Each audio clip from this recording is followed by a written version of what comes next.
Hey guys, Ambience here. Today I'm going to be showing you how to beat the top shelf preset on the custom night of Five Nights at Freddy's sister location. Now, before I get into this guide, I'd like to quickly thank you guys for 1.5k subscribers. It's been a while since I've mentioned a milestone in my videos because I feel it takes up unnecessary time and I don't like to spend much time talking about unrelated stuff during my guides. Still, I want you to know that I am grateful for every milestone and for the constant support that I get on every single video. I also wanted to let you know that I'll be streaming right here on YouTube at 3 p.m. CST on Wednesday, June 16th. I'll be playing some of the hardest modes in the series live, then helping you guys beat whatever night you're stuck on. The stream will be going on for a few hours, and I hope to see you all there. Now, back to the guide.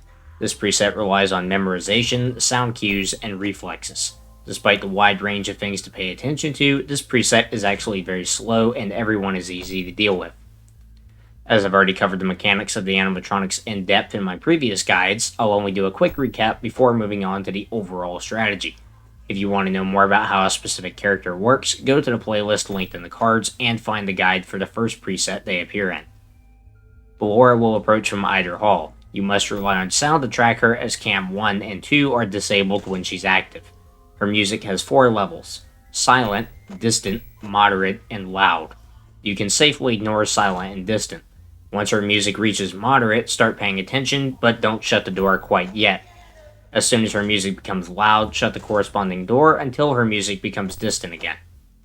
Headphones are a necessity for dealing with Ballora, otherwise you'll have to shut both doors and waste a lot of power. Headphones are also necessary for dealing with Funtime Freddy. Freddy will run back and forth between the closets, which are cam 3 and 4. While he is visible on the cameras, it's best to track him by sound. Throughout the night, you'll hear him running from side to side, similar to Nightmare Foxy in FNaF 4. When you hear him run to a side of the room, follow him with your cursor. Just turn to the side of the office that he's on and stay there until he moves again. This is a really easy way to track him, so you already know what side he's on when he attacks. You'll want to ignore the majority of his voice lines. However, when you hear Go get him! close the corresponding door and wait until you hear a tiny knock. When you hear Get ready for a surprise! close the door on the opposite side of Funtime Freddy. These are the only 2 lines that you need to pay attention to. Yenndo will sometimes appear when you lower the monitor and will rapidly drain your oxygen.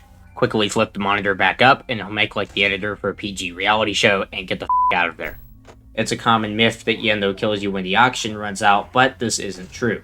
The oxygen level has no effect on when he attacks, it's all dependent on his AI. The best way to counter Yenndo is to deal with him preemptively. No, I'm not talking about spamming the camera constantly and hoping for the best. That's going to do more harm than good. Instead, you should watch for Yenndo before you even drop the monitor. It's possible to see him standing in certain spots. If you're facing the left side of the office, you can see his body on the right edge of the monitor. If you're facing the right side, you can see his ear at the top edge. This allows you to tell if Yenndo has spawned before you even drop the monitor. I always recommend checking in these spots before dropping the monitor. If you see Yenndo, you can quickly flip the monitor back up and not lose any oxygen. Funtime Foxy can be found in cam 7 and has 5 stages: behind the curtain, peeking, standing, glaring into the camera, and gone. On this preset, you'll want to check him every 7 to 8 seconds. If you do this consistently, he won't leave cam 7. If he does manage to escape, it's not the end of the run. Close the right door as soon as you notice that he's gone and wait until you hear loud knocking. You can open the door as soon as the sound starts playing. There's no way to trigger his attack early, unlike Foxy in FNaF 1. For this reason, you'll want to close the door as soon as you notice he's gone and not risk anything. Bonnet will sometimes spawn upon dropping the monitor and run across the office from right to left. The only way to deal with her? Boop the snoot. Bonnet moves very slowly on this preset and isn't even really a concern. You could be the worst snoot booper in the world and still avoid dying to her as long as you have functioning hands. After clicking on her nose, she'll disappear. Similar to Yenndo, you can sometimes see her even before dropping the monitor. She'll take the form of a pink blur on the right edge of the monitor. Unlike Yenndo, she doesn't always appear here. Leave your mouse at nose height and you'll be good. Now that we know how everyone works, let's come up with an optimal strategy. At the start of the night, listen for where Freddy goes and position yourself accordingly. You'll be leaving the camera on cam 7 for the entire night and only checking it every 7 to 8 seconds. Spend just enough time on the monitor to recognize Foxy's position and check for Yenndo. If you see him, be ready to flip the monitor as soon as you lower it. If Bonnet spawns, deal with her when you can. Always prioritize Yenndo if they both spawn, as Bonnet moves extremely slowly and you have more than enough time to flip the monitor. If Foxy eventually leaves Camp 7, close the right door and wait until you hear knocking. Then open the door and check the camera again. There's no point in using the monitor while waiting for Foxy to reach the door. This is all you'll be doing for the entire night. Use the monitor to check Foxy every 7 to 8 seconds and deal with Yenndo preemptively. Track Freddy with your mouse while doing this. The entire time, you should be listening for sound cues from Ballora and Freddy.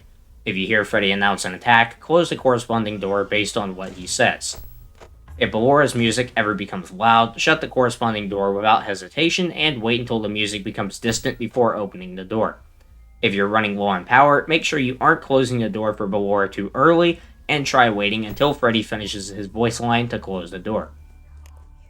Well, that's all for now. Follow the tips in this guide, and you should have an extra 4 stars on the custom night menu. As always, if you have any questions, feel free to leave them in the comments below or to join my community Discord server. Also, I'm testing out a new microphone for this video, so be sure to let me know what you think of it.